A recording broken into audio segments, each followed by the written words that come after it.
Oh, okay. With me to discuss the case is Alexis Rosenberg, trial attorney, federal litigator, Adante Pointo, civil rights attorney, and a great trial attorney. But let me start with you, Alexis.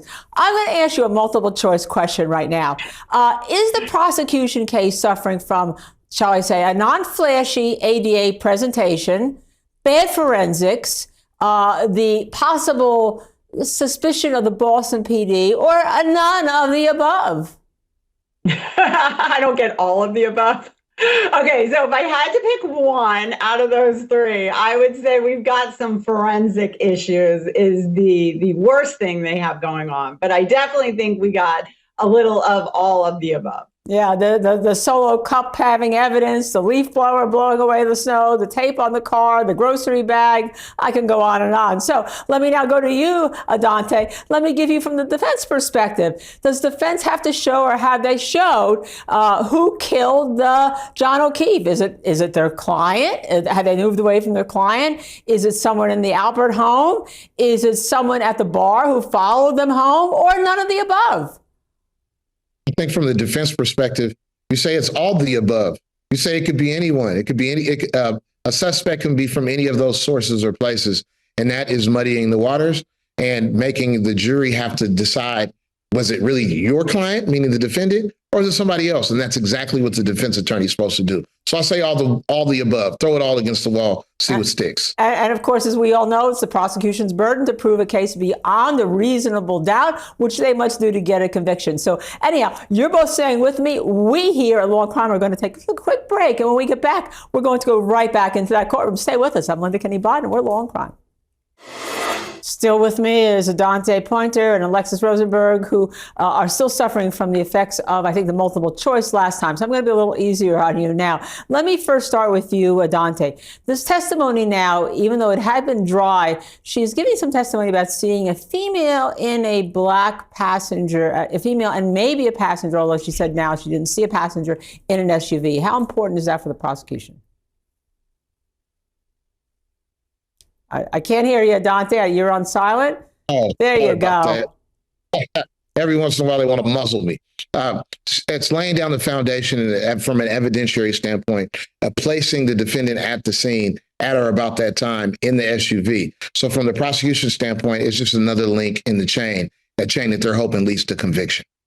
All right. So, Alexa, I was really interested there in what the prosecutor said. And when you saw the person in the driver's seat and then the person in the passenger seat, and then she says, I didn't see a person in the passenger seat. There seemed to be some wires crossed about what she may have said previously. Thoughts? Linda, I agree with you.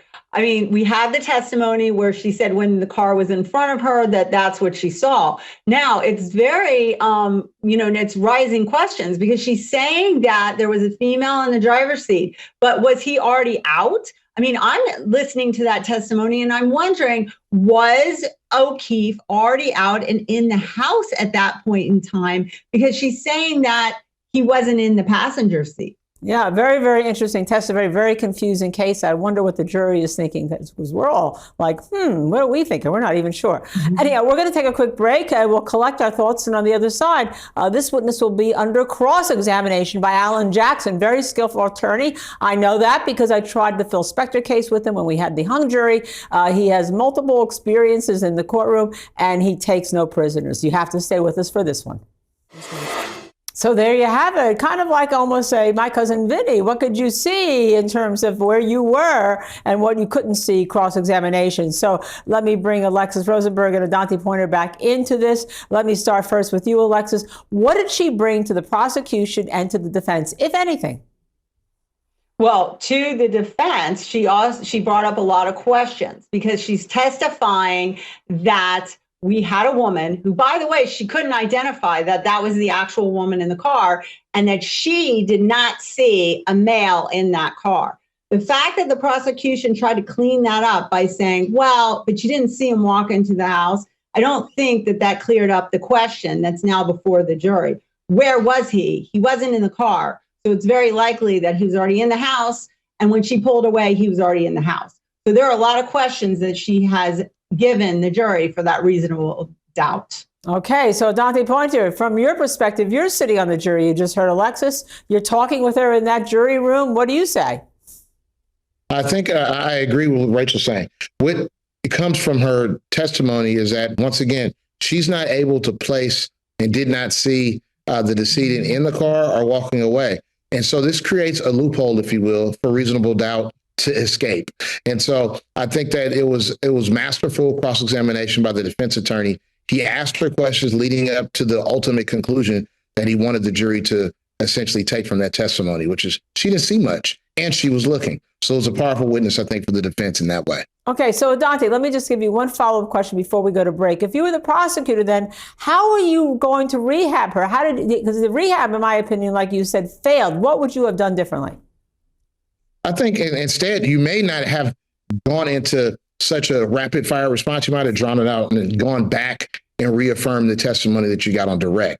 I think that he kind of let her go a little too quick and probably should have let her linger a little bit with some more foundational questions to shore up her credibility around what she's saying or not saying, claiming to have seen.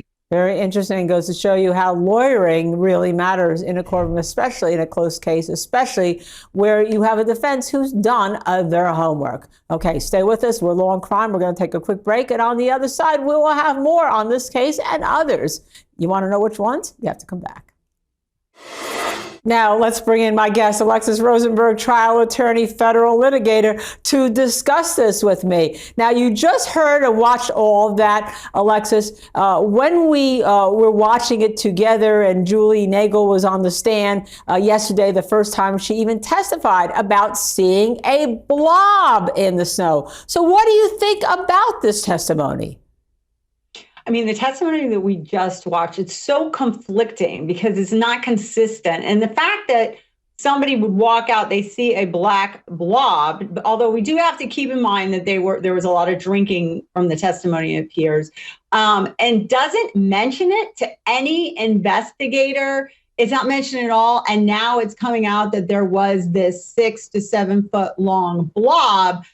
Once again, it's just questions. I mean, it really goes these inconsistencies to the defense and reasonable doubt. Yeah, and Alexis, apparently there was no testimony from her in front of the grand jury about any blob, or else I'm sure we would have heard it. Do you think then that she comes off still as a credible witness and that people will just say, oh, it's eyewitness testimony, it's unreliable, but she's credible in a lot of things that she told us, and we're going to believe some and throw away others? I'm not sure how the jury is going to take it. I mean, it's on the fence. Is she credible? I mean, she's coming out and saying that there was this body there that she didn't see. I'm not quite sure how the jury is going to interpret it. The takeaway is definitely that it isn't consistent. There's no consistency really in her testimony, because I mean, that's a pretty big thing prior to going on the stand to say that you saw this when we're talking about a murder case.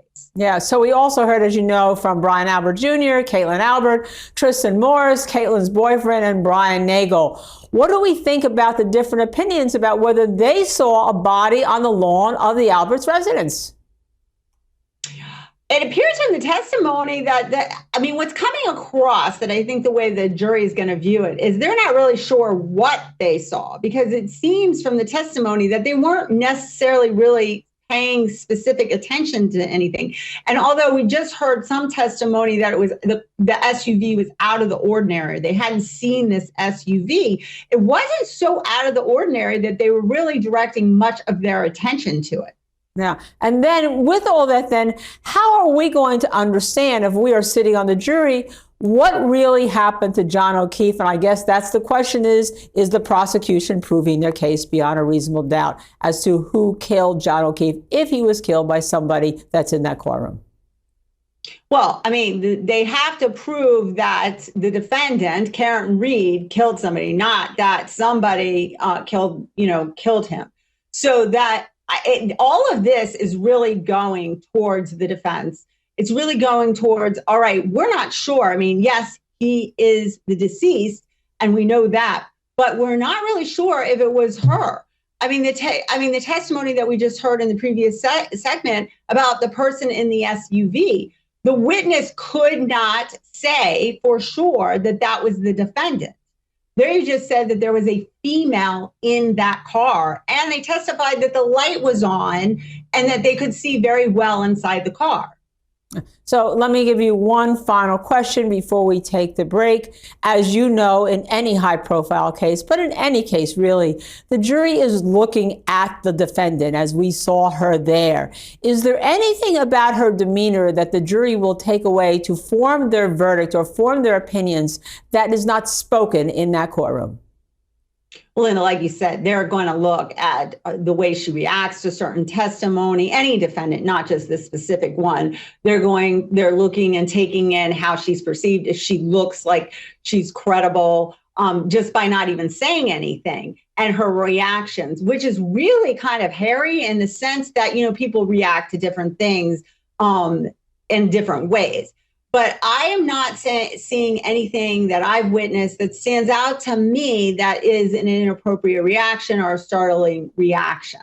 All right. As you know, there's much more evidence to come in, and the ultimate judge on this case is that jury. So we'll have to wait and see how everything unfolds. But in the meantime, we're continuing to monitor the boyfriend cop murder trial out of Norfolk County, Massachusetts. So stick with Law and Crime for gavel-to-gavel coverage on this fascinating case. I'm Linda Kenny Bodden, and you're watching Law and Crime. Bob Motta, Alexis Rosenberg, we all have less than a minute for a chat, so let me give you a lightning round. Bob Motta, tail lights or brake lights, or maybe I don't know which one. Does that mean he didn't see anything, or does that mean his view was so quick that it didn't matter? I don't think he saw anything unusual. Okay. Anything in response, Alexis?